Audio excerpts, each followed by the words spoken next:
तो इस लेक्चर में ये फार्मिंग बेस्ड लाइवलीहुड सिस्टम है। पिछले लेक्चरों में हमने इंडियन एग्रीकल्चर के बारे में पढ़ा है और अब हम स्टार्ट करेंगे agriculture India and different Indian state, मतलब जो अलग अलग स्टेट्स हैं उनमें एग्रीकल्चर का क्या क्या स्टेटस है। ठीक है, तो क्लास करते हैं स्टार्ट। सारे स्टूडेंट जुड़ गए तो आगे चलते हैं भाई लोगों। 1 मिनट है ना, डन। ओके भाई, बिल्कुल सभी को गुड इवनिंग। ठीक है, क्लास एंड होने के बाद में मैं आप लोगों से बातचीत करूंगा, पहले कुछ बात नहीं करूंगा। जो भी आपके मेजर मुद्दे हैं आप क्लास एंड होने के बाद मेरे को बताना। ठीक है, ये बहुत इंपॉर्टेंट क्लास है। उससे अगली क्लास में हम पढ़ेंगे जो अपने फार्मर्स की इनकम है वो बेसिकली किन किन से जनरेट होती है, और अभी एक नॉर्मल फार्मर की पर मंथली कितनी अपनी इंडिया की एवरेज इनकम चल रही है उनके बारे में। फिर हम एक मेजर जो अपने सब्जेक्ट का मुद्दा होता है वहां पे आएंगे कि लाइवलीहुड क्या है, डेफिनेशन क्या है, स्कोप क्या है। ये जो चीजें पढ़ते हो ना वो वहीं से एक अच्छा को कहे तो पूरी चीजें स्टार्ट होगी। मैं स्टार्ट ट्राई करूंगा, स्टार्टिंग टाइम में अभी मेरे को जितना भी टाइम है फटाफट आप लोगों के क्लास से लूं। और ये सब्जेक्ट इंपॉर्टेंट है, इसमें आप लोगों को अच्छे मार्क्स भी लेके आने हैं। ठीक है, और मुझे भरोसा है कि यार सारे बच्चे पूरे ही नंबर लाएंगे। इस सब्जेक्ट में नंबर नहीं कटने दूंगा। ठीक है, इसमें क्या किसी में नहीं कटने देंगे, डोंट फ्री, आप टेंशन मत लेना। जिस भी टीचर में जिस भी सब्जेक्ट में आपको डाउट है तो आप मेरे को बताना, मैं हर चीज आपके लिए चेंज कर दूंगा। ठीक है, चलिए फर्स्ट ऑफ ऑल अपने को इंडियन एग्रीकल्चर का स्टेटस जानना है, वो हम प्रीवियस लेक्चर में जान चुके हैं। अब हमें जानना है इंडियन स्टेट के बारे में। तो थोड़ा पहले मैं इंडियन एग्रीकल्चर के बारे में बता देता हूं। नियरली लगभग आपको पता है जो आपका 3/4 मतलब ये आपका थर्ड फोर्थ पार्ट है वो किस पे डिपेंडेड है, एग्रीकल्चर के ऊपर डिपेंडेड है। अराउंड कह सकते हैं आप 70 to 75% population depended on agriculture. ये चीजें आप खुद को पता है। ठीक है, क्वार्टर्स नियरली 3/4 ऑफ आपके Indian families depended on rural incomes, agriculture के ऊपर डिपेंडेड है। और पता है ना आपको अर्बन एरिया के अंदर बहुत कम फार्मिंग की जाती है। ठीक है, अगर मैं बात करूं यहाँ पे तो बहुत कम ऐसे परसेंटेज होंगे जहां पे अर्बन एरिया के अंदर फार्मिंग की जाती है। बेसिकली आपको पता है फार्मर्स कहां से बिलोंग करते हैं, रूरल एरिया से बिलोंग करते हैं। और रूरल एरिया से पूरी पूरी पूरी आपकी क्या होती है, इनकम जनरेट होती है। कभी आप विजिट करना गांव में। ठीक है, मैं अभी आप लोगों को अपना इसका ग्रुप बनाऊंगा, उसमें फोटो भेजूंगा, इसमें नोटिस बोर्ड में लिंक दे दूंगा अपने जो ग्रीन ग्रेजुएट बैच है उसमें। ठीक है, उसमें मैं आप लोगों को लिंक शेयर करूंगा, उसमें मैं बताऊंगा गांव में आप विजिट करोगे तो आपको कौन कौन से फार्मर्स के इनकम के सोर्स मिलेंगे, फार्मर्स कैसे अपनी इनकम को जनरेट करते हैं, ये सब चीजें आप लोगों को पता चल जाएगी। तो बेसिकली यही है कि जो आपका 3/4 जो आपके 3 quarters of Indian families dependent on rural income. ठीक है, उसके बाद में जो मतलब 3/4 भाग है वो ग्रामीण आय पर निर्भर करता है। Majority of Indians poor 770 million people यानी कि about 70% live in rural areas. Bharat के अधिकांश गरीब मतलब 770 मिलियन लोग लगभग 70% ग्रामीण क्षेत्रों में रहते हैं। ठीक है, ग्रामीण क्षेत्रों में अब आप कह सकते हैं ना कि अब मेरे से आप क्वेश्चन पूछो कि सर गरीब कैसे, तो मैं आपको ये चीजें सिखा पहले समझाता हूं। आपने बिल्कुल भाई प्रणाम, आपने एक चीज देखी होगी, एक नोटिस किया होगा कि भारत के अंदर अराउंड गांवों के अंदर जितने किसान हैं उनमें से 50% ऐसे किसान हैं जो अपनी खेती जीवन निर्वाह के लिए करते हैं। लाइवलीहुड का मतलब क्या, अपना अपना सिर्फ उनका मेन मोटिव क्या होता है कि अपने को कैसे ही करके जिंदगी को जीना है, बाकी चीजों से उनको कोई मतलब नहीं। Are you getting my point? ठीक है, तो उनका क्या होता है कि अपन जो फसल उगाएंगे अपने खाने के लिए दाने हो जाएंगे और थोड़े बहुत और कुछ उगा लेंगे, उनकी वजह से अपने घर चलने में रोटी बिस्तर, मैंने पहले ही बताया था, रोटी कपड़ा और मकान, बिस्तर तो सोने के लिए हो गया, वो कपड़े के अंदर इंक्लूड है। ठीक है, तो इन चीजों की जरूरत है और आदमी को बेसिकली इन 3 चीजों की जरूरत है। लेकिन इंडिया के अंदर आप देखना 50% अराउंड नियरली 50% ऐसे गरीब किसान है और उनमें भी आपको उनमें 50% 50 में 50% उनके ऐसे मिल जाएंगे कि मतलब 50 का 50% कर लेना। ठीक है, 25% तो उनमें ऐसे ऐसे लोग आपको मिलेंगे जिनके पास में कच्चे मकान है, रहने के लिए मकान नहीं है अभी तक। ये सिचुएशन है। क्यों बनी ये सिचुएशन, क्यों क्रिएट हुई?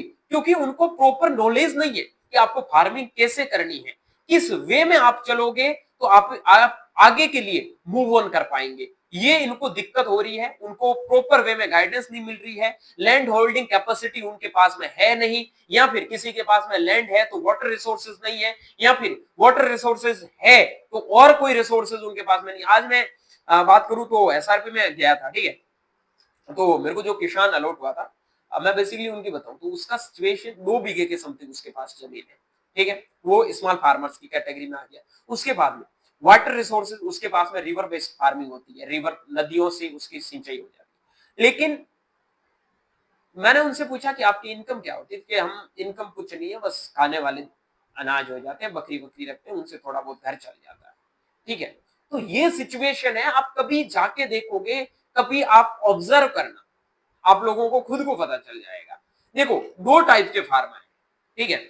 एक तो जैसे गरीब घर में पैदा हुए वैसे ही रहना चाहते हैं, ठीक है। और दूसरी ऐसे फार्मर्स हैं वो अपनी थोड़ी स्किल को, आपने पढ़ा होगा एग्रोनॉमी में, सर आपको पढ़ाएंगे, ठीक है। एग्रीकल्चर बेसिकली जो 3 चीजों के ऊपर डिपेंडेड है, ठीक है। एक आपका है आर्ट्स, ठीक है, कला, दूसरा आपका साइंस और तीसरा टेक्नोलॉजी, ठीक है।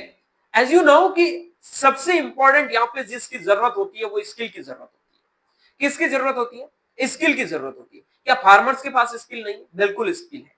लेकिन अगर स्किल के साथ साथ में आपको टेक्नोलॉजी मिले और उसके साथ साथ में आपका साइंस यानी कि नॉलेज, आप चीजों को रखो, मतलब आपके पास में नॉलेज रहे उन चीजों को, तो डेफिनेटली आप अपनी इनकम को डबल ट्रिपल जनरेट कर सकते हैं, जो अपनी गरीबी है उस लेवल को एकदम कम कर सकते हैं, ठीक है। मैं बात करूं मेरे खुद की फैमिली की सिचुएशन पे, दूसरों में मैं नहीं जाऊंगा, बाद में जाऊंगा।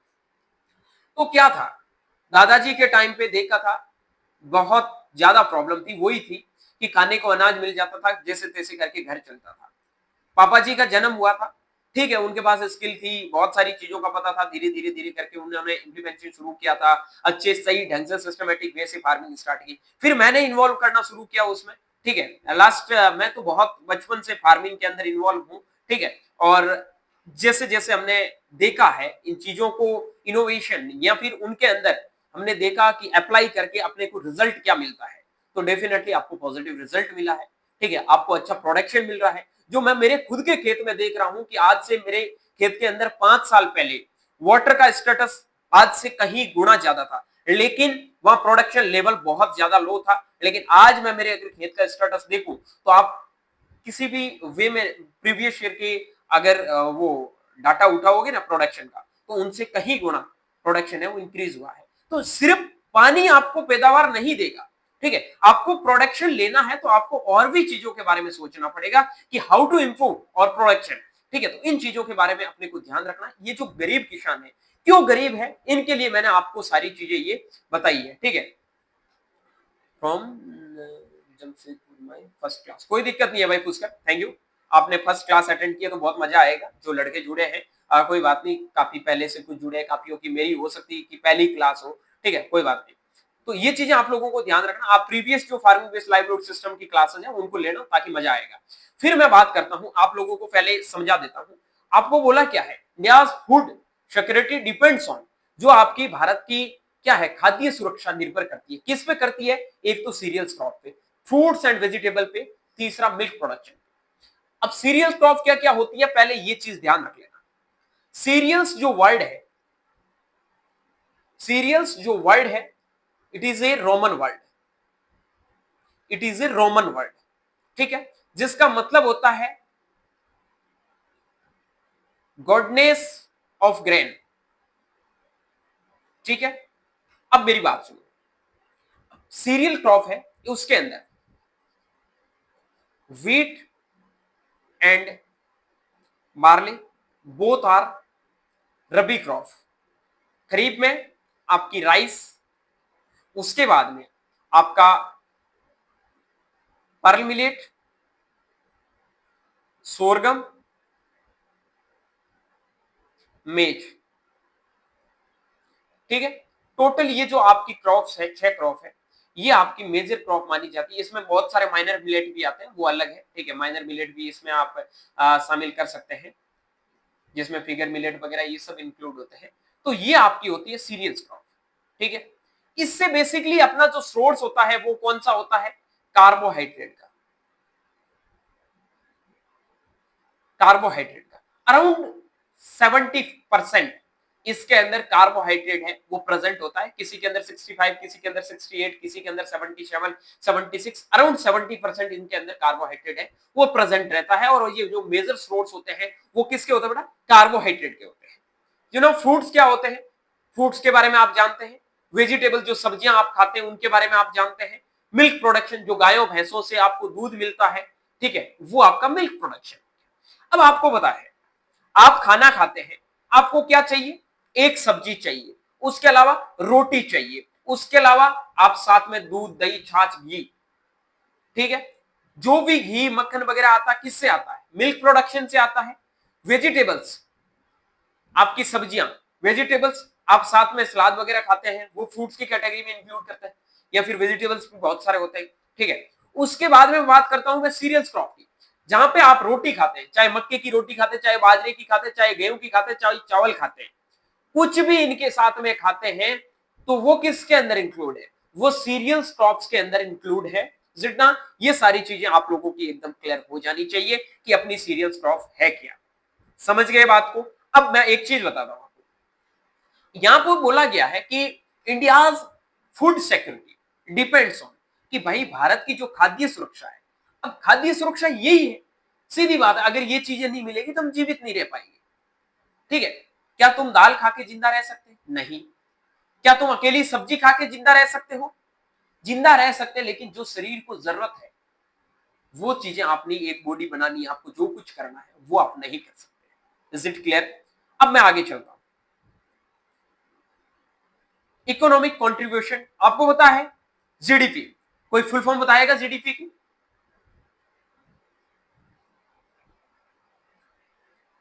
कोई जीडीपी की फुल फॉर्म बताएगा, जीडीपी की फुल फॉर्म बताएगा कोई, क्लास में फ्री होकर कौन करता है, क्लास में, ठीक है, very good, gross domestic products, good good good. हाँ, अब मेरी बात समझो, बेसिकली यहां पे क्या बोला है, जो एग्रीकल्चर के अंदर GDP decline to less than 15% but remain socially and economically vital role, ठीक है। अपनी जो एग्रीकल्चर के अंदर, मैंने जीडीपी आपको पहले भी बताया था, अभी जो डिपेंडेंट है कितने परसेंट है, ठीक है, वो 18% के समथिंग है, ठीक है। उनमें मैं आप लोगों को बताऊं, लाइफ स्टॉक प्रोडक्शन मैनेजमेंट की एलपीएम की अराउंड 4% के समथिंग आती है एग्रीकल्चर के अंदर, ठीक है। ये क्या बोला है, agriculture share GDP decline to less than 15% but it's remain socially economically vital, मतलब कृषि का योगदान जीडीपी में 15% से कम हो गया है, लेकिन सामाजिक में आर्थिक रूप से अभी भी महत्वपूर्ण है। डे बाई डे ये एक टाइम पे 20 पहुंच गया था, फिर कम हो रहा है। जीडीपी अभी का जो प्रेजेंट सिचुएशन है, आपको 18 याद रखना है क्वेश्चन अगर पूछे, ठीक है, लेकिन डे बाई डे ये कम हो रहा है, लेकिन मेजर जो मुद्दा है, एक सोशली और इकोनॉमिकली इंपॉर्टेंस है, उनकी वजह से हम बने हैं। क्लियर। फिर क्या रीजन है, देखो 75% फैमिली है जो आपकी एग्रीकल्चर की इनकम पे डिपेंडेंट है, ठीक है। 70% पुअर पॉपुलेशन रूरल एरिया, मतलब 70% किसान या फिर लोग ऐसे हैं जो गांवों के अंदर रहते हैं, पिछड़े हुए वर्ग, पिछड़े हुए एरिया के अंदर कह सकते हैं, ठीक है। हर गांव पिछड़े हुए नहीं होते, बट उनमें भी मोस्ट परसेंट, मतलब आप कहो ना, यहाँ पे 70 में से 35% बहुत सारे ऐसे लोग हैं जो बहुत ही पिछड़े हुए एरिया में रहते हैं, ठीक है। Food security lies on grain fruits vegetable and milk, मतलब जो आपकी खाद्य सुरक्षा है वो अनाज फल और सब्जी पर निर्भर करती है। यही आपके रीजंस हैं कि आपकी दिनों दिन जीडीपी है वो क्यों गिर रही है, क्योंकि दूसरी चीजों के ऊपर लोग डिपेंडेंट नहीं हो रहे हैं, ठीक है, और चीजों को इंप्रूव नहीं कर रहे हैं। गरीबी जो बनी है लोगों में, एक टाइम तो बहुत ज्यादा गरीबी चल रही थी, अभी हम एग्रीकल्चर में जैसे जैसे इनोवेशन डे बाई डे आता जा रहा है, वो सारी चीजें जो प्रॉब्लम्स है वो एकदम दूर होती जा रही है। Are you getting my point. चलो now, India global agricultural power house, Bharat एक वैश्विक कृषि शक्ति है, क्योंकि आपको पता है कि world largest producer of milk pulses spices. अपन थोड़े पीछे, अब आप लोगों ने सोचा होगा सर ये स्टेटमेंट हमने देखा, ये स्टेटमेंट हमने देखा कि world largest producer of milk pulses spices, ठीक है, यानी कि यहां लिखा है कि एक ग्लोबल एग्रीकल्चर पावर हाउस बोला जाता है इंडिया को, लेकिन फिर भी हम सोच रहे हैं इतने लोग गरीब है, ये सिचुएशन अभी अपनी एग्रीकल्चर की स्टेटस के अंदर है, तो ऐसा क्यों। तो मैं आप लोगों को बताऊं, जो आपके अमेरिका हो गए, चाइना हो गए, जो आपकी प्रॉपर डेवलप्ड कंट्री है, ठीक है, उनमें आपको सिर्फ एग्रीकल्चर ही नहीं, उनके साथ साथ में बहुत सारे रिसोर्सेज और मिलेंगे, और उनकी एग्रीकल्चर है वो प्रॉपर वे में चल रही है, प्रॉपर इनोवेशन एग्रीकल्चर के अंदर आया है, ठीक है, उनकी वजह से उनका प्रोडक्शन है बहुत कम लैंड के अंदर बहुत ज्यादा हो रहा है, ये चीज है समझना, ठीक है। फिर मैं बात कर लेता हूं अगला, लार्जेस्ट कैटल हर्ड बफेलोज, मतलब जो अपने पशुधन का ग्रुप है, भैंसों की बात करूं बेसिकली तो वो सबसे बड़ा ग्रुप है, ठीक है। उसके बाद में बात करता हूं मैं आपका गेहूं हो गया, चावल हो गया, कपास हो गया, उनके अंदर एरिया है वो आपके सबसे ज्यादा है। उसके बाद में सेकंड लार्जेस्ट की मैंने आपको पहले भी बताया था, राइस हो गया, व्हीट हो गया, कॉटन हो गया, सोरगम हो गया, ठीक है, ये फिश वगैरह हो गए, ठीक है ना। उसके बाद गोट हो गया, सीप हो गया, मीट हो गया, फ्रूट हो गया, वेजिटेबल टी हो गया, इनके अंदर सेकंड लार्जेस्ट प्रोड्यूसर है आपका इंडिया। Is it clear? अब हम बात कर लेते हैं आगे, लैंड यूज, यानी कि अपनी जो लैंड का यूटिलाइजेशन है वो किस वे में हो रहा है। आपको पता है इंडिया का टोटल जियोग्राफिकल एरिया कितना है? कोई स्टूडेंट यहां पे बताएगा इंडिया का जियोग्राफिकल एरिया कितना है? आपको अपने स्टेट का और इंडिया का जियोग्राफिकल एरिया तो यार पता होना ही चाहिए, अगर नहीं है तो पता कर लो, क्योंकि ये मत कहना कि ये सोशल साइंस का क्वेश्चन है। एग्रीकल्चर मैंने आपको पहले भी बताया था, सारी चीजों को लेके चलता है, ये कोई एक ही चीज के ऊपर डिपेंडेंट नहीं है। कोई बताएगा? शानवी, चंदन, कविंदर, बोलो भाई, इंडिया का टोटल जियोग्राफिकल एरिया कितना है? अरे मेरे भाई मैंने बताया तो था पिछले लेक्चर में, ऐसे तो ना करो यार, मैं एमसीक्यूज डालूंगा तो फिर उसमें स्कोर कैसे करोगे? हाँ गुड गुड ज्योति गुड। 329 मिलियन हेक्टर, ठीक है। जो एरिया है अपना वो कितना है? 328.7 मिलियन हेक्टर, या फिर राउंड फिगर में आप 329 मिलियन हेक्टर भी कह सकते हैं, ठीक है।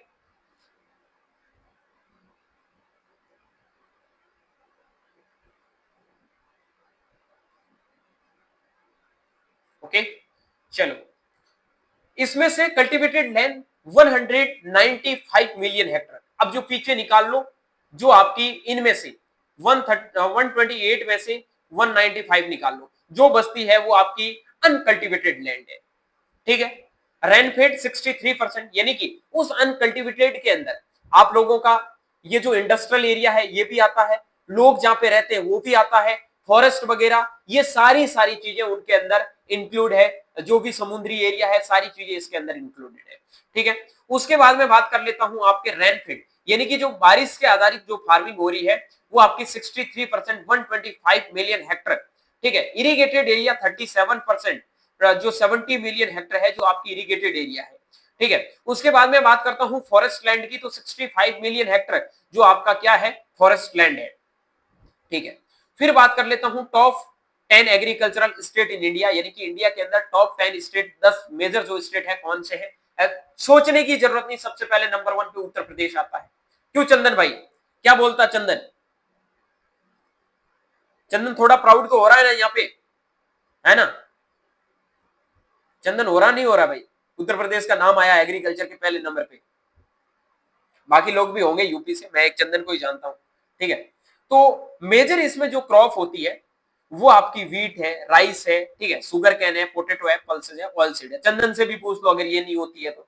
अब ये मत बोलना कि सर आपने गलत बता दिया, ये जो भी चीजें बताई है मैंने, चंदन से पूछ लो, या फिर अभी वेस्ट बंगाल वाले बंगाली भाई आएंगे उनसे पूछेंगे कि बताओ भाई बंगाल में ये चीजें होती है या नहीं होती है ना?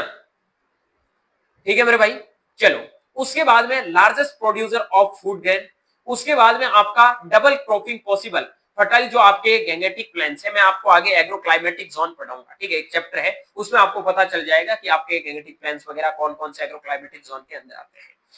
थोड़ा साथ में वो होता है ना कि सेशन को इंटरेक्टिव रखा करो, ठीक है, ऐसा ना रखो बोलो ही मत चुपचाप बैठ गए सुन रहे हो, नहीं, मजा आना चाहिए क्लास के अंदर, जो चीजें बता रहे हैं ऐसे। डबल क्रॉपिंग का मतलब क्या होता है ना कि एक के साथ में आप दूसरी क्रॉप भी बोते हो, एक चीज के ऊपर डिपेंडेंट नहीं रहते हो, मोर देन टू या फिर टू से ज्यादा क्रॉप के ऊपर आप डिपेंडेंट रहते हैं, ठीक है। उसके बाद में आपका डेयरी फार्मिंग हो गया, एनिमल हस्बेंड्री, ठीक है। उसके बाद में 80% वर्कफोर्स एंगेज्ड इन एग्रीकल्चर, ठीक है। उसके बाद में आगे बात कर लेते हैं बंगाली भाइयों के बारे में, वेस्ट बंगाल के बारे में। अभी मैं आपको टेबुलेट फॉर्म में बताऊंगा तो बहुत मजा आएगा इसको, ठीक है। हाई राइस प्रोडक्शन, ये चीजें याद करनी, ये पूछा जाता है, ठीक है। हाई राइस प्रोडक्शन, अब देखो यहाँ पे आपका जो पहले था फर्स्ट पोजीशन पे, वो राइस प्रोडक्शन के अंदर आपका कौन था? बंगाल था, लेकिन अभी जो प्रेजेंट टाइम में आंध्र प्रदेश बन चुका है। ये सुबह उठते ही मैंने बुक पढ़ी थी, उसमें पहले यही लाइन पढ़ी थी, ठीक है। मैं अभी तक इसके भरोसे ही जी रहा था। अभी सुबह ही मैं पढ़ रहा था उठ के ना, तभी मेरे को पता चला कि पहले नंबर पे आंध्र प्रदेश आ चुका है। उसके बाद में जो आपका जूट बाउल ऑफ इंडिया, ठीक है, सबसे बड़ा जूट उत्पादक, नो डाउट, ठीक है। और जूट का एक इंस्टीट्यूट है, jute fibre, jute and allied fibre का, ठीक है। वो आपका कहाँ पे है? वो बंगाली भाइयों को सर्च नहीं करना, सब भाइयों को सर्च करना, बंगालियों को करना ही है, ठीक है। जितने वेस्ट बंगाल के हैं उनको तो करना ही है, उनके अलावा सारे बच्चों को भी ध्यान होना चाहिए कहाँ पे इंस्टीट्यूट, मैं नहीं बताऊंगा अभी। और उसके बाद में फेमस फॉर दार्जिलिंग टी, आपको पता है दार्जिलिंग टी कितना फेमस है। उसके बाद में मेजर प्रोड्यूसर ऑफ फिश, मतलब जो आपका एक्सटेंसिव वाटर बॉडीज है, ठीक है, मछली भाई कितने, अब ये जो फिशरीज का कोर्स चल रहे हैं, बंगाली भाई सबसे ज्यादा आते हैं इसके अंदर, ठीक है। But sir if we double cropping then don't depletes the soil nutrients and a higher rate that scales the soil will become barren।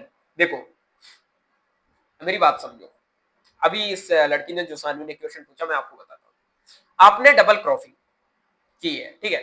होता है कि कोई भी ऐसी चीज नहीं है जिसके हर चीज के बेनिफिट होंगे, हर एक चीज का एडवांटेज और डिसएडवांटेज दोनों होगा, ठीक है। बैरकपुर कोलकाता वेस्ट बंगाल, बहुत बढ़िया, ठीक है। ये आपके पास में चाकू है, आपका काम क्या आता है? सब्जी काटने के लिए। अगर आप इस चाकू से नाक काटना शुरू कर दोगे तो क्या वो इस चाकू का डिसएडवांटेज हुआ या नहीं हुआ? हुआ। अब वही है कि अगर आप डबल क्रॉपिंग करेंगे, ठीक है, अगर आप डबल क्रॉपिंग करेंगे तो वो आप जो न्यूट्रिएंट दोगे तो उसको थोड़ी ज्यादा मात्रा में देना पड़ेगा, लेकिन वो बेनिफिशियल भी हो सकता है। जैसे मैं आपको समझाता हूँ, ठीक है। आपने लगा रखा है एक पल्सेस, मतलब एक आपका, आपको पता पल्सेस जितनी भी जो क्रॉप होती है वो क्या करती है? नाइट्रोजन का फिक्सेशन करती है। नाइट्रोजन फिक्सेशन मतलब नाइट्रोजन प्रोवाइड करवाती है। अगर उसके साथ में आप कोई ऑयल सीड क्रॉप लगा दो, जैसे ग्रीन ग्राम के साथ में आपने क्या लगा दिया? सीसम लगा दिया, तिल लगा दिया, तो तिल को क्या है? मूंग है, ग्रीन ग्राम, वो क्या कर प्रोवाइड करवाएगा? नाइट्रोजन प्रोवाइड करवाएगा ना भाई, वो हेल्प करेगा। सपोज दैट अगर आपकी एक क्रॉप डैमेज हो गई तो दूसरी क्रॉप से भी आप लोगों को प्रोडक्शन मिल जाएगा, लेकिन कहीं ना कहीं अगर आप डबल क्रॉपिंग करोगे तो उसका डिसएडवांटेज है। लाइक दैट मैं आपको बताता हूं, एक एग्जांपल समझो। उसके अंदर हो सकता है कि जो तिल के अंदर डिजीज लगती है वो आपके ग्रीन ग्राम के अंदर नहीं लगे, लेकिन उनकी वजह से वो भी अफेक्टेड होगी। समझे बात को? हो सकता है कि आपके इंसेक्ट और पेस्ट का अटैक है, वो उन जो मिक्स क्रॉपिंग डबल क्रॉपिंग होती है उनके अंदर ज्यादा हो, ठीक है। और हो सकता है अगर सिंगल क्रॉप का प्रोडक्शन आप लोगों को जितना प्रॉपर वे में अगर क्रॉप आपकी सही से होती उतना मिलता, उतना आपको डबल क्रॉपिंग के अंदर देखने को नहीं मिले। इस चीज के बारे में भी आप लोगों को ध्यान रखना है। आई बात समझ में सानवी?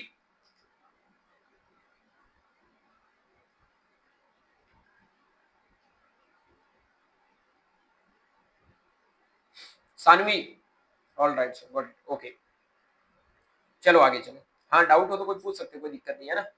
उसके बाद में आपको पता है वेस्ट बंगाल के अंदर बहुत सारे फ्रूट्स, वेजिटेबल, फ्लावर्स वगैरह आप लोगों को देखने को मिलेगा। ये टेबुलेट फॉर्म में आगे समझाऊंगा। हार्ट ऑफ इंडिया एमपी, भाई मध्य प्रदेश वाले आ जाओ, ठीक है। मेजर क्रॉप सोयाबीन है, व्हीट है, राइस है, मेज है, पल्सेस है, ऑयल सीड है, ठीक है। पल्सेस ऑयल सीड के अंदर तो महाराष्ट्र का, इसका मध्य प्रदेश का एक अलग ही रुतबा बना रखा है, ठीक है। उसके बाद में जो मेजर कॉन्ट्रीब्यूशन है वो है सोयाबीन का। और याद रखना जो सोया स्टेट है ये वही है, ठीक है, सोया स्टेट है, वो किस को बोलते हैं? एमपी को बोलते हैं। ये क्वेश्चन आपको बीएससी में भी पूछा जाएगा, क्योंकि soybean botanical name glycine max, सबसे ज्यादा जो प्रोडक्शन होता है कहां पे होता है? आपका वेस्ट बंगाल, सॉरी मध्य प्रदेश के अंदर होता है, ठीक है। और इसके अंदर आपको पता है ना एक चीज पूछी जाती है, ऑयल, चंदन तो बता देगा, ऑयल परसेंट एंड दूसरा आपका प्रोटीन कंटेंट। सोयाबीन इसके लिए जानी जाती है, कितने परसेंट होता है? 20%, और ये आपका अराउंड 42%। ये चीजें क्वेश्चन कॉम्पिटेटिव में पूछा जाता है, याद रखना। बहुत कॉम्पिटेटिव में पूछा गया है कि सोयाबीन के अंदर ऑयल परसेंट और प्रोटीन परसेंट कितना कंटेंट पाया जाता है। अगर आपको रेशियो पूछे ऑयल और पल्सेस का 1:2, सॉरी प्रोटीन और ऑयल का, ठीक है। अगर आपको प्रोटीन और ऑयल का पूछे 2:1, याद रखना ऐसी चीजें बिल्कुल, ये कॉम्पिटेटिव में यही चीजें गलत करवाते हैं, ठीक है। तो प्रोटीन आपका सबसे ज्यादा जिस पल्सेस के अंदर होता है वो कौन सा है? आपका सोयाबीन है, जिसका हाईएस्ट प्रोडक्शन कहां पे होता है? मध्य प्रदेश के अंदर होता है। आपने सुना ही होगा जो फॉर्चून वाला ऑयल वगैरह आता है, कितना ज्यादा पॉपुलर ऑयल है, कितना ज्यादा प्रोडक्शन मतलब हम उस तेल को बेच रहे हैं। समझ रहे हो ना बात को? एक मिनट, क्या क्वेश्चन है पढ़ लेता हूँ मैं। ऑलराइट सर, मैंने एग्रीकल्चर में ये ऑब्जर्व किया है कि साइंटिस्ट के स्टेटमेंट्स को line by line with date पढ़ना पड़ता है, क्या ये सच है? फॉर एग्जांपल नॉर्मल 1980 स्टेटमेंट क्या उसे हाँ बिल्कुल भाई, ये तो करना ही पड़ेगा। एग्रीकल्चर में जो चीजें एग्जैक्ट आपको डाटाबेस याद करनी पड़ेगी। गुड गुड चंदन, गुड सोयाबीन, हाँ बिल्कुल ठीक है। तो जो ऑथेंटिक चीज है वो तो याद करनी पड़ेगी यार। उसके बाद में मध्य प्रदेश के अंदर हॉर्टिकल्चरली स्ट्रॉन्ग है, फ्रूट्स और वेजिटेबल्स भी काफी आप लोगों को यहाँ पे देखने को मिलते हैं। बात करता हूँ कर्नाटका की बात, ठीक है। Famous for coffee and spices, western Ghats, ठीक है बेसिकली। उसके बाद में जो आपका रेशम उत्पादन है, silk state of India Karnataka है, वो जाना जाता है। फिर बात करता हूं क्रॉप, इसमें आपके मिलेट्स, और सबसे बात करूं माइनर मिलेट्स। माइनर मिलेट्स जो है साउथ के अंदर बहुत ज्यादा आपको देखने को मिलती है, इस चीज के बारे में आप ध्यान रखना, ठीक है। राइस हो गया, उसके बाद में आपका शुगर कैन हो गया। Strong horticulture, fruits and vegetables, सीधी बात है, प्लांटेशन क्रॉप भी बहुत होती है।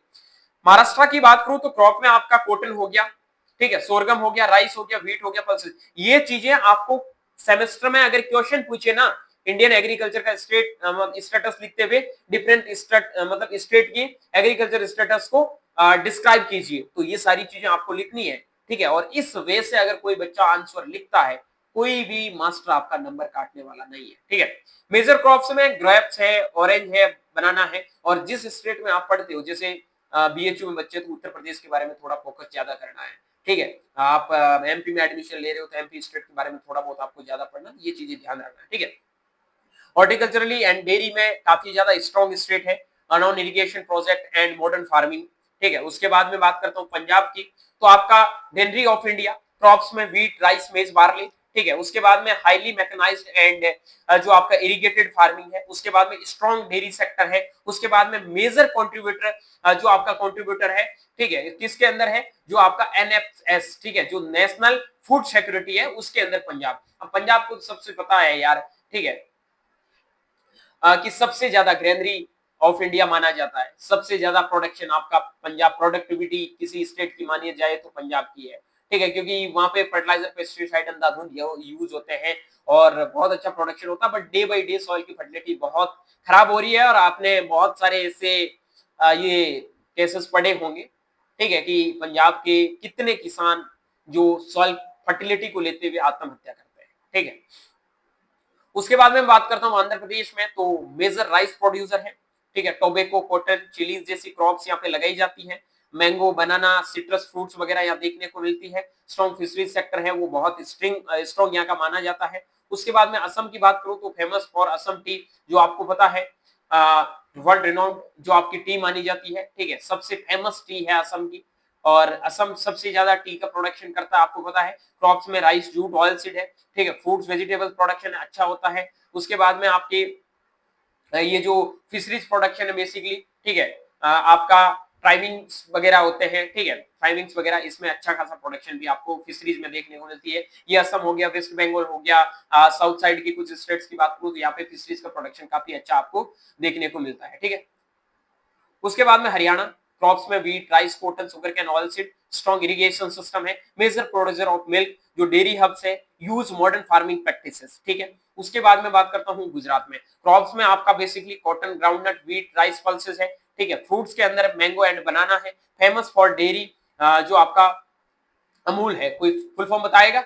इंडियन मिल्क यूनियन लिमिटेड, याद रखना, ठीक है। और उसके बाद में आपका progressive agricultural policies and irrigation, ये सारी चीजें आपको गुजरात के अंदर देखने को मिलती है। मिल्क प्रोडक्शन के लिए काफी फेमस स्टेट ये माना जाता है। अब हमारा एक टेबुलेट फॉर्म है, वो आप लोगों को याद करने में बहुत ज्यादा आसानी करवाएगा, बहुत ज्यादा आसानी से आप इस चीजों को याद कर सकते हैं कि मेजर जो स्टेट है उनके अंदर कौन कौन सी वेजिटेबल आप लगा सकते हैं, प्लांटेशन क्रॉप्स कौन सी होती है, एलपीएम के बारे में, हर एक स्टेट के बारे में यहाँ पे बताया, स्पेशल फीचर्स वहां पे क्या है, ठीक है। एलपीएम की फुल फॉर्म होती है लाइफ स्टॉक प्रोडक्शन मैनेजमेंट, ठीक है।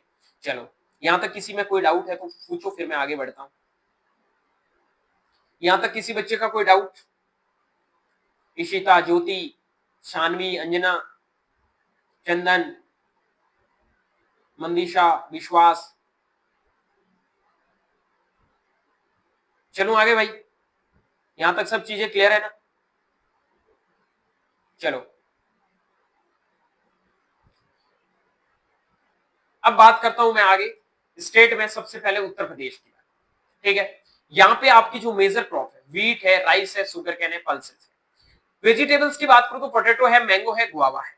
प्लांटेशन क्रॉप्स, प्लांटेशन क्रॉप्स में उत्तर प्रदेश में ऐसी कोई फेमस प्लांटेशन क्रॉप नहीं है। डेयरी, पोल्ट्री, फिशरीज यहाँ पे एलपीएम के लिए एक मेजर सोर्स माने जाते हैं। लार्जेस्ट एग्री स्टेट है, ठीक है, फूड बाउल ऑफ इंडिया।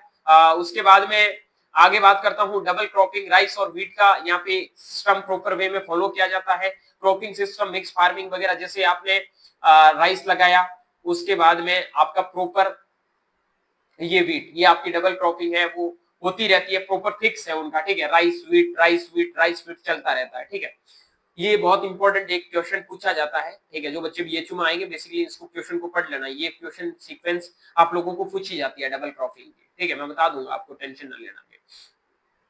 उसके बाद में बात करता हूँ पंजाब। ठीक है, wheat, rice, maize, cotton, potato and tomato यहाँ की जो हॉर्टिकल्चरल क्रॉप है। डेयरी, पोल्ट्री यहाँ होती है। ठीक है, उसके बाद में granary of India, high mechanisation system यहाँ पे अवेलेबल है, हर एक रिसोर्सेज की यहाँ पे अवेलेबिलिटी है। हरियाणा के अंदर व्हीट, राइस, कॉटन, बाजरा, ऑनियन, पोटैटो आपकी बेसिकली हॉर्टिकल्चरल क्रॉप है। डेयरी, पोल्ट्री वगैरह आपको देखने को मिलती है। डेयरी में बेसिकली गाय, भैंस, ये जितना भी जो पालन है उनका। ठीक है, high productivity, green revolution state है पंजाब, हरियाणा, ये तुम सब जानते हैं। ग्रीन रेवोल्यूशन में मैंने आपको ये चीजें बताई भी थी। ठीक है, उसके बाद में बात करता हूँ मध्य प्रदेश के बारे में। सोया स्टेट के नाम से जाना जाता, तो मींस सोयाबीन का प्रोडक्शन सबसे ज्यादा है। व्हीट है, राइस है, पल्सेस वगैरह उगाया जाता है। ऑनियन, गार्लिक, ऑरेंज मेजर यहाँ का हॉर्टिकल्चरल क्रॉप है। डेयरी यहाँ पे मतलब गाय भैंसे वगैरह यहाँ पे रखी जाती है, अच्छा खासा दूध का प्रोडक्शन भी होता है। ठीक है, सोयाबीन स्टेट। ठीक है, उसके बाद में लीडिंग इन पल्सेस के अंदर लीड करता है ये स्टेट।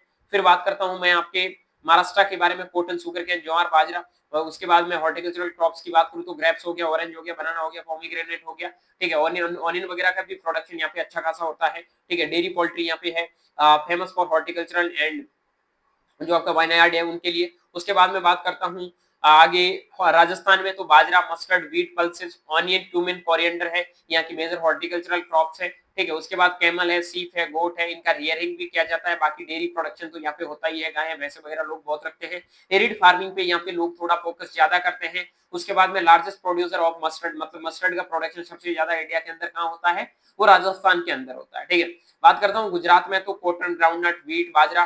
ठीक है, उसके बाद में बात करता हूँ मैंगो, बनाना। ठीक है, उसके बाद में आपका डेयरी मैं बात करूं, अमूल हो गया, फिशरीज हो गया। ठीक है, उसके बाद में आपका लेटिन कॉटन सबसे ज्यादा आपका गुजरात और आपको महाराष्ट्र साइड देखने को मिलेंगे। ग्राउंडनट हो गया, डेयरी हो गया। बीटी कॉटन की बात करूं तो महाराष्ट्र के अंदर है। बेसिकली जो देसी आपका कॉटन का प्रोडक्शन होता है वो सबसे ज्यादा गुजरात के अंदर होता है। ठीक है, उसके बाद में अगला जो आपका स्टेट आता है वेस्ट बंगाल में, rice, jute, pulses, oil seed है। वेजिटेबल्स की बात करूं तो पोटैटो है, कॉलीफ्लावर है, मैंगो है, लीची है, और प्लांटेशन में टी है। ठीक है, आपको पता सारी प्लांटेशन क्रॉप नहीं होती, ये टी, कोकोनट वगैरह ये होती है चीजें, ध्यान रखना, कॉफी वगैरह। ठीक है, प्लांटेशन क्रॉप का पूछे तो कंफ्यूज मत होना कि प्लांटेशन क्रॉप कौन सी होती है, सीरियल क्रॉप कौन सी होती है, हॉर्टिकल्चरल क्रॉप्स कौन सी होती है, ये चीजें ध्यान रखना है ना। उसके बाद जो बच्चे मेडिकल बैकग्राउंड से बेसिकली उनको ध्यान रखना है। उसके बाद बात कर रहा हूँ फिशरीज के लिए, तो आपका इनलैंड और मैराइन। ठीक है, जूट बॉल ऑफ इंडिया। उसके बाद में सेकंड इन राइस। ठीक है, फिर बात करता हूँ बिहार में, राइस, व्हीट, मेज, पल्सेस। ठीक है, फ्रूट्स की बात करूँ तो आपका लीची हो गया, मखाना हो गया, मैंगो हो गया। ठीक है, डेयरी एंड पोल्ट्री यहाँ पे फेमस है। हॉर्टिकल्चरल बेड्स काफी ज्यादा स्ट्रॉन्ग माना जाता है। असम के अंदर राइस, मेज, जूट, ऑयल सीड, बनाना, पाइनएप्पल, हॉर्टिकल्चरल में टी यहाँ का प्लांटेशन है। फिशरीज और फिग रियरिंग यहाँ पे होती है, ये इंपॉर्टेंट पॉइंट है, ये पूछा जाएगा। आगे इनके एक एक मॉडल के बारे में पढ़ाऊंगा, इसकी कैसे फार्मिंग करनी है, क्या करना है, सबके बारे में। ठीक है, tea state of India, heavy rainfall crops है। ठीक है, उसके बाद बात करता हूँ Odisha, rice, pulses, oil seed, mango, banana, coconut यहाँ का प्लांटेशन क्रॉप है, ये आपके हॉर्टिकल्चरल क्रॉप हो गया।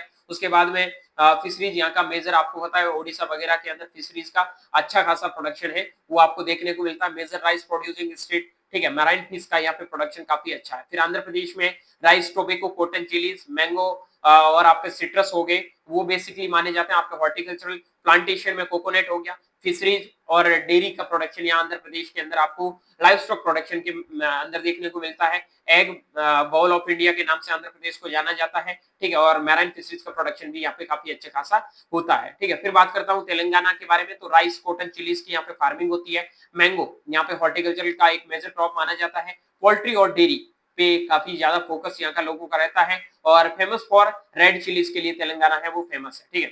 उसके बाद बात करता हूँ तमिलनाडु के लिए, तो राइस, शुगर कैन, मिलेट्स, ठीक है। जो आपका बनाना, मैंगो, ऑनियन से हॉर्टिकल्चरल क्रॉप है। कोकोनट और टी यहाँ का प्लांटेशन मेजर क्रॉप माना जाता है। डेयरी, पोल्ट्री, फिशरीज यहाँ का इंपॉर्टेंट एलपीएम का सोर्स है। और rice bowl of South India, ठीक है, मतलब साउथ इंडिया का जो राइस बाउल माना जाता है तमिलनाडु। फिर बात करता हूँ केरला का, तो राइस, पल्सेस यहाँ का मेजरली आपकी जो ग्रोइंग क्रॉप्स है। उसके बाद बनाना, पाइनएप्पल्स, ये हॉर्टिकल्चरल क्रॉप्स है। Coconut, rubber, T, coffee, spices वगैरह ये आपके प्लांटेशन वाली क्रॉप्स है। और सबसे इंपॉर्टेंट क्वेश्चन है, केरला के अंदर प्लांटेशन क्रॉप का प्रोडक्शन सबसे ज्यादा होता है, ये चीजें ध्यान रखना, ठीक है। कोकोनट है, रबर है, टी है, कॉफी, स्पाइसेस वगैरह। उसके बाद में फिशरीज और डेयरी की बात करता हूँ, तो ये यहाँ का मेजर एलपीएम के सोर्स माने जाते हैं। Land of spices, coconut, ladder यहाँ ये माना जाता है स्टेट, ठीक है। तो ये इसके स्पेशल फीचर है। फिर बात करता हूँ कर्नाटका में, millets, rice, sugar cane, pulses, ये मैंने अभी आपको बताया ही था। मैंगो, ग्रेप्स, कॉफी, स्पाइसेस आपका प्लांटेशन में हो गया। डेयरी हो गया, सिल्क, ये बहुत इंपॉर्टेंट है, सिल्क और फिशरीज ये आपके एलपीएम का मेजर सोर्सेस हो गया। कॉफी स्टेट माना जाता है इंडिया का, और सिल्क प्रोड्यूसर स्टेट इंडिया का माना जाता है। झारखंड की बात करूं तो राइस, पल्सेस, मेज यहाँ की मेजर आपको क्रॉप मानी जाती है। जैक फ्रूट हो गया आपका, मैंगो हो गया, हॉर्टिकल्चरल क्रॉप्स है। उसके बाद में गोटरी यानी कि बकरी पालन और पोल्ट्री वगैरह यहाँ पे आपको देखने को मिलती है। ये गोटरी वाला टर्म आया गया है, ठीक है। यहाँ पे क्वेश्चन पूछा गया है गोटरी का मीनिंग क्या होता है, तो रियरिंग ऑफ गॉड्स, ठीक है, ये चीजें याद रखना, ठीक है। फॉरेस्ट बेस्ड एग्रीकल्चर है। छत्तीसगढ़ की बात करूं तो यहाँ पे राइस, पल्सेस है, मैंगो, बनाना, फिशरीज, डेयरी यहाँ का एलपीएम का मेजर सोर्स माना जाता है। Known as rice bowl of India, ये छत्तीसगढ़ को इस राइस बाउल ऑफ इंडिया के नाम से भी जाना जाता था पहले। ये बहुत पॉपुलर पहले के लिए क्वेश्चन था, बट अब भी ये इसके लिए कर दिया गया है क्योंकि हर एक स्टेट अच्छा कर रहा है प्रोडक्शन के अंदर, ठीक है।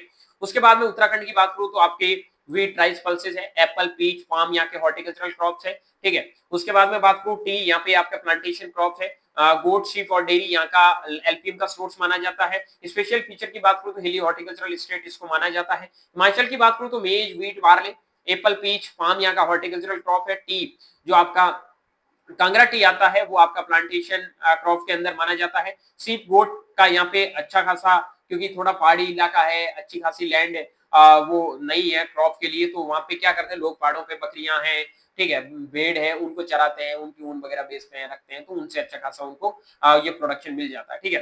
फेमस फॉर आपका सेफ्रॉन, एफएल्स, ये आपको पता ही होगा, ठीक है।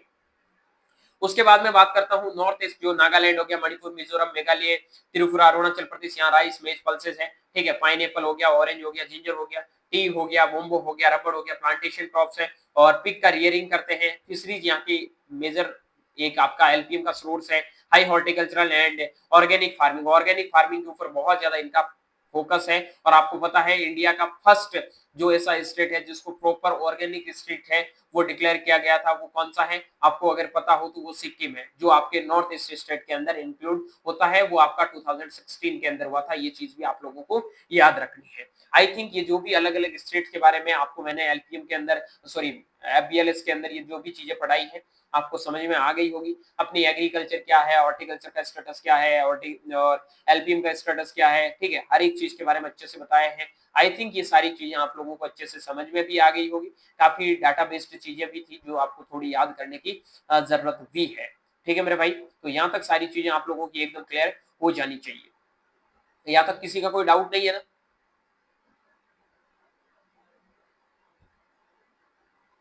Crystal clear, clear, clear.